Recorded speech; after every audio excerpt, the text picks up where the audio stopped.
फैसल वावडा साहब पाकिस्तान के smart and stout सियासतदान हैं, जो बात करते हैं नाप तोल कर पैमाइश करके बात करते हैं। उनकी तरफ से अब बू सूंघ ली गई है, जैसे पुलिस वाले चलते बंदे को कहते हैं मुंह सूंघा, उसका मुंह सूंघ के उनको पता चल जाता है कि इसने पी है या नहीं पी। इसी तरह से फैसल वावडा साहब को भी बू सूंघने की महारत है। उनकी तरफ से साजिश की बू सूंघी गई है। इनकी तरफ से कहा गया है कि मुनाफिक सियासतदान, और उसके साथ साथ और भी बहुत कुछ कहा गया है कि ये तुर्रम खान बनते हैं।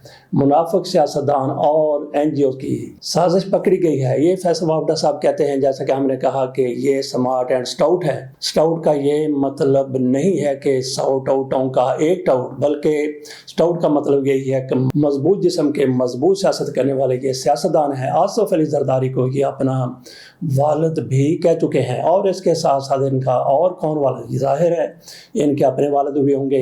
लेकिन आसिफ अली जरदारी के हवाले से जब ये कहते हैं कि ये मेरे बाप की जगह है, तो अंदाजा किया जा सकता है कि इनकी सियासी तरबियत कैसी है। आजकल वो जिस कश्ती में सवार हैं, उससे पता चल जाता है कि फैसल वावडा साहब क्या करना चाहते हैं। आज़ाद हैसियत में ये सेनेटर बन गए, तो इनकी तरफ से जिस तरह से धमकी दी गई है सियासतदानों को मुनाफिक सियासतदान कहते हुए कि ये साजिश कर रहे हैं, और साथ कहा कि ये तुर्रम खान इनको रगड़ दिया जाएगा। मेरा ख्याल है कि आपके सामने पूरी खबर रख देनी चाहिए ताकि उसका मफहूम आप पर बिल्कुल वाज़ेह हो सके। सियासतदान, एनजीओ और दीगर अपने ज़ाती मुफादात के लिए हमेशा पाकिस्तान की अफवाज को कमज़ोर करने की घिनौनी साजिश करते हैं। उन्होंने कहा कि लेकिन एक बार फिर हमेशा की तरह फील्ड मार्शल की सरबराही में अफवाज पाकिस्तान ने मुल्क को बड़ी दहशत गर्दी से बचा लिया है, जिसकी तफसीलात जल्द सामने लाई जाएंगी। फैसल वावडा ने कहा कि तमाम मुनाफिक सियासतदान और दीगर अपनी सम्मत दुरुस्त कर लें, वरना पाकिस्तान की तरक्की का जो तसलसल जारी है उसमें रुकावट पैदा करने वाले बड़े बड़े तुर्रम खान रगड़ दिए जाएंगे। सेंटर फैसल वावडा ने मजीद लिखा कि उम्मीद करता हूँ कि सबको मेरी बात सही तरीके से समझ आ गई होगी। तो ये कौन से मुनाफिक सियासतदान हैं? ये भी कहा जा रहा है कि मरियम नवाज शरीफ साहिबा, मियां नवाज शरीफ साहब और इनके साथ शहबाज शरीफ साहब और इसहाक डार भी उसी महफिल में मौजूद थे। कुछ लोग तो ये भी कहते हैं कि ख्वाजा आसफ भी इस चौने में शामिल होकर पौना बन गए थे। पौना यानी 5 लोग बन गए थे। चौने से मतलब ये है कि 4 और ख्वाजा आसफ भी इनमें मौजूद थे, और इनकी एक ऑडियो लीक हो गई है। ये अंदर की गुफ्तगू लीक हो गई, जिसमें वो कहते हैं कि किस तरह से इनको रुखसत करना है। नवंबर में, इसी साल 29 नवंबर को फील्ड मार्शल आसिफ मुनीर साहब की बतौर आर्मी चीफ मुद्दत मुलाजमत खत्म हो रही थी। उनको 2 साल के लिए मजीद भी अब उनकी आईनी तरमीम के तहत 26 आईनी तरमीम के तहत मुद्दत मुलाजमत किसी भी फौजी सरबराह की 5 साल हो चुकी है। इसके बावजूद भी इनकी तरफ से ये कहना कि हम अपना बंदा लाएंगे, ये गुफ्तगू लीक हुई है। तो क्या ये मुनाफिकत फैसल वावडा के सामने आई है, या फिर जिस तरह से उन्होंने दहशत गर्दी के हवाले से बात की है, बलूचिस्तान में कोयटा में एक दहशतगर्द पकड़ा गया है जिसका नाम है उस्मान काजी।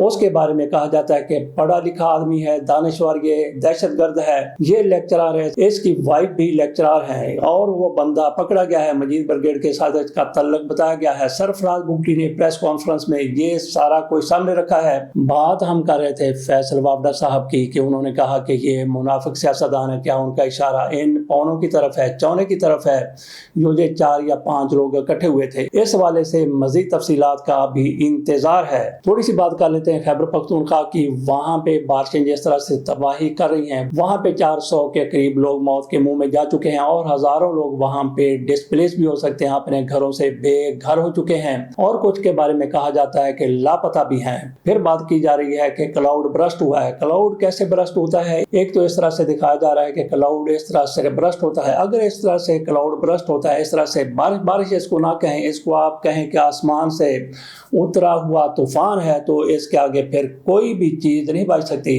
ये भी देखा गया कि एक बहुत बड़ा पत्थर वो लुढ़कता हुआ कैसे गाड़ियों को कुचलता चला जा रहा था। इससे अंदाज़ा किया जा सकता है कि पानी का बहाव कितना तेज़ है, कितना मजबूत है, कितना ताकतवर है कि बड़े बड़े पत्थरों को भी वो उल्टा उल्टा कर फेंक रहा है। तो जो मकान उसकी ज़द में आ गए, जो गाड़ियाँ उसकी ज़द जद में आ गई, कुछ भी उसकी जद में आ जाता है ऐसे पत्थरों की जद में, तो वो तो तबाही तबाही है। आज की खबर ये है कि स्वाबी बादल फटने से 15 मजीद अफराद जाम बहक हो गए, मुतअद्दिद पानी में बह गए, कई गाड़ियां मकानात भी तबाह हो गए। ये नई तबाही बताई जा रही है। एक तो आपके सामने हमने रखा कि कैसे क्लाउड बरस्ट होता है, आपके सामने थोड़ा सा इस हवाले से जो असल सूरत हाल है कि क्लाउड बरस्ट कैसे होता है वो भी आपके सामने एक रिपोर्ट की सूरत में रख देते हैं। क्लाउड बरस्ट के लफ्ज़ी मायने तो हैं बादल का फट जाना। क्लाउड बरस्ट हमारी ज़मीन को मुतासर करने वाली माहौलियाती तब्दीली का एक नया मज़हर है। इसमें नाम की तरह अमलन बादल नहीं फटते, ताहम बहुत कम वक्त में एक छोटे से इलाके पर अचानक इतना पानी बरसता है कि ज़मीन और निकासी का निज़ाम इसको संभाल नहीं पाता। अगर ऐसी सूरत हाल हो तो ये बरसाती पानी सैलाबी रेले की सूरत इख्तियार कर लेता है, जबकि मट्टी के तौदे गिरने और इंफ्रास्ट्रक्चर की तबाही जैसे हादसे पेश आते हैं। मौसम की ऐसी सूरत हाल में क्लाउड बरस्ट या बादलों का फटना की इस्तिलाह इन मैनों में इस्तेमाल की जाती है कि जैसे बादल पानी से भरा गुब्बारा है जो अचानक फट जाते हैं। क्लाउड बरस्ट आम तौर पर पहाड़ी इलाके में होता है जहां पानी के बुखारा से लदी हवा तेज़ी से ऊपर उठती है, क्योंकि पहाड़ की ढलवानी सतह उसे ऊपर उठने में मदद देती है। मैदानी इलाकों में आमतौर पर निस्बतन आहिस्तगी से ऊपर उठती है। जब नम हवा बुलंदी पर पहुंचकर ठंडी हवा से टकराती है तो बुखारात पानी के कतलों में तब्दील हो जाते हैं। ऐसे में बादल उनका बोझ नहीं उठा सकता तो अचानक ही बड़ी मिकदार में पानी बरस पड़ता है, इसलिए कि ये बहुत छोटी सी जगह पर अचानक ही होता है और इसकी पेश गोई करना मुश्किल है। ताहम क्लाउड बरस्ट का मतलब आम मुस्तलाधार बारिश या तूफ़ानी बारिश नहीं, बल्कि इस लफ्ज़ की एक ख़ास तारीफ़ यह है कि छोटी सी जगह पर 1 घंटे में या इससे भी कम वक्त में 100 मिलीमीटर के करीब पानी का बरसना। वैसे तो क्लाउड बरस्ट आमतौर पर पहाड़ी इलाकों में होते हैं, ताहम माहौलियाती तब्दीली के बायस जैसे जैसे ज़मीन का दर्जा हरारत बढ़ता चला जा रहा है तो मैदानी इलाकों में भी क्लाउड बरस्ट के वाक़यात बढ़ते चले जा रहे हैं। माहिरीन के मुताबिक 1 डिग्री सेंटीग्रेड हवा 7% ज़्यादा नमी स्टोर कर सकती है। शुमाली इलाकाजात में भी कई बार क्लाउड बरस्ट के वाक़यात पेश आ चुके हैं। आपको फिर बताते चलें कि क्लाउड बरस्ट ये नहीं है जिस तरह से दिखाया गया है कि अचानक से कोई बादल बिल्कुल फट गया और ट्यूबवेल की धार की तरह पानी नीचे आना शुरू हो गया। बहुत बड़े ट्यूबवेल को आप मिसाल के तौर पर ले सकते हैं। तो चलते हैं अगली खबर की तरफ। राना सनाउल्लाह साहब को किसी ने कालक थमा दी है कि राना साहब ये कालक आप अपने मुंह पर मार लें। मेरा ख्याल है कि राना साहब जितने बड़े सियासतदान हैं, जितने वो दानश्वर हैं, वो ये कालक अपने मुंह पर नहीं बल्कि अपने बालों में, अपने सर में कलमों तक, मूँछों तक मलेंगे ताकि वो काली रहें। जिस तरह से वो शेख रशीद की तरह, जिस तरह शेख रशीद अपने बाल काले करके रखते हैं, इसी तरह से राना सनाउल्लाह भी अपने बाल, मूँछें, भवें और अपनी कलमें काली करके रखते हैं। तो देखते हैं राना सनाउल्लाह साहब वो कालक यहाँ भी लगाते हैं, बालों पे लगाते हैं या फिर अपने मुंह पर मल लेते हैं। कालक के सूरत में उनको थमाई गई है। मरीम औरंगजेब साहिबा की तरफ से कहा गया है कि राना सनाउल्लाह को हमने टिकट देना है, सेनेट का टिकट देना है। एजाज चौधरी साहब की जिस तरह से सीट खाली हुई है, उनको 10 साल की कैद हुई है, वो कहते हैं कि सेनेटर राना सनाउल्लाह को बनाना है। राना सनाउल्लाह को ये सेनेटर नहीं बनाया जा रहा है बल्कि उनके मुंह पर कालक मली जा रही है, क्योंकि अवाम ने उनको मुस्तरद कर दिया। इसके बावजूद राना सनाउल्लाह साहब को सियासी मुशील लगा दिया गया। एक तो ये बेशर्मी वाली बात है और दूसरी फिर कोई शर्म होती है, कोई हया होती है, लेकिन इनको क्या पता कि ये क्या होती है। तो राना सनाउल्लाह साहब को अपने हल्के के लोगों ने मुस्तरद कर दिया। तो सेनेटर बन के वो किस तरह से सेनेट में जाके बैठेंगे, उसी तरह से बैठ जाएंगे जिस तरह से ये सियासी मुशीर बन के बैठे हुए हैं। तो देखते हैं कि राना सनाउल्लाह थोड़ा सा कोई सियासी गैरत का मुजाहरा करते हैं या फिर कालक अपने मुंह पर मल के सेनेट में जाके बैठ जाते हैं एजाज चौधरी की सीट पर। खान साहब के हवाले से मुनीब अख्तर की तरफ से कहा गया है कि खान साहब तो माफ़ी मांगने के लिए बेताब हुए जा रहे हैं। तो ये मुनीब फारूक साहब कहते हैं, जिनको कुछ लोग नन्ना मुजाहिद भी कहते हैं और कुछ लोग नन्ना फारूक भी कहते हैं।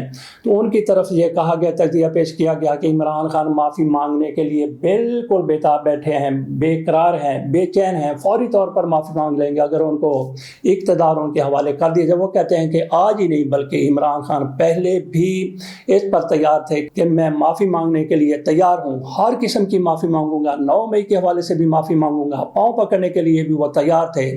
یہ ننا منیب فاروق کہہ رہا ہے، یہ ان کا تجزیہ یا پھر انفارمیشن ہے، لیکن ان کے اندر کی یہ آواز ہے۔ آواز یہ کہاں سے آتی ہے؟ جس طرح سے وہ فیصل وابڈا صاحب ساؤٹ آؤٹ آف گیٹ آؤٹ نہیں بلکہ سٹاؤٹ، جس طرح سے وہ سمارٹ ہیں اسی طرح سے یہ بھی ہیں، تو ان کو بھی نہ جانے کہاں سے خبر آتی ہے تو پھر بڑی تیزی سے نکل بھی جاتی ہے۔ اسی طرح سے ایک اور بندہ بھی سامنے، یہ اقرار الحسن، اس کا ذرا یہ دیکھیے کہ کیا کہہ رہے عمران خان کے حوالے سے، اس کا کانٹینٹ بھی ملاحظہ کیجیے اور اس کی زبان بھی ملاحظہ کیجیے کہ کس طرح کی یہ لوگ باتیں کرتے ہیں۔ کل عمران خان کے لیے پیچھے جا رہے تھے، لیکن آج انہوں نے بھی اپنی روزی کمانی ہے، اپنی روٹی کمانی ہے، آج انہوں نے اپنے کاروبار کو اونچائی تک لے جانا ہے، تو ایسی بات نہ بھی کرتے تو کوئی فرق نہیں پڑتا تھا، لیکن اپنے نمبر بنانے کے لیے انہوں نے یہ بیان جاری کر دیا۔ اس میں وہ کہتے ہیں کہ عمران خان کو لگتا ہے کہ وہ کوئی کمپرومائز کر کے باہر آتے ہیں تو انہی کا کھڑا کیا گیا سوشل میڈیا کا جن ان کی ایسی تیسی پھیر دے گا، سو زندگی بھر کی ضلالت کا خوف انہیں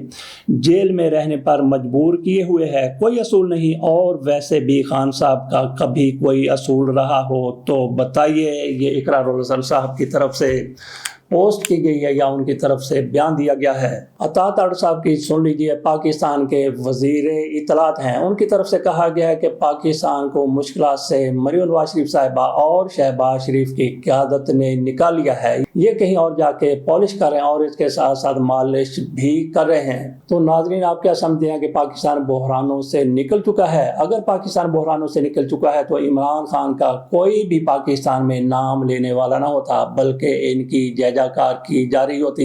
اس کے ساتھ اجازت دیجیے، اللہ حافظ۔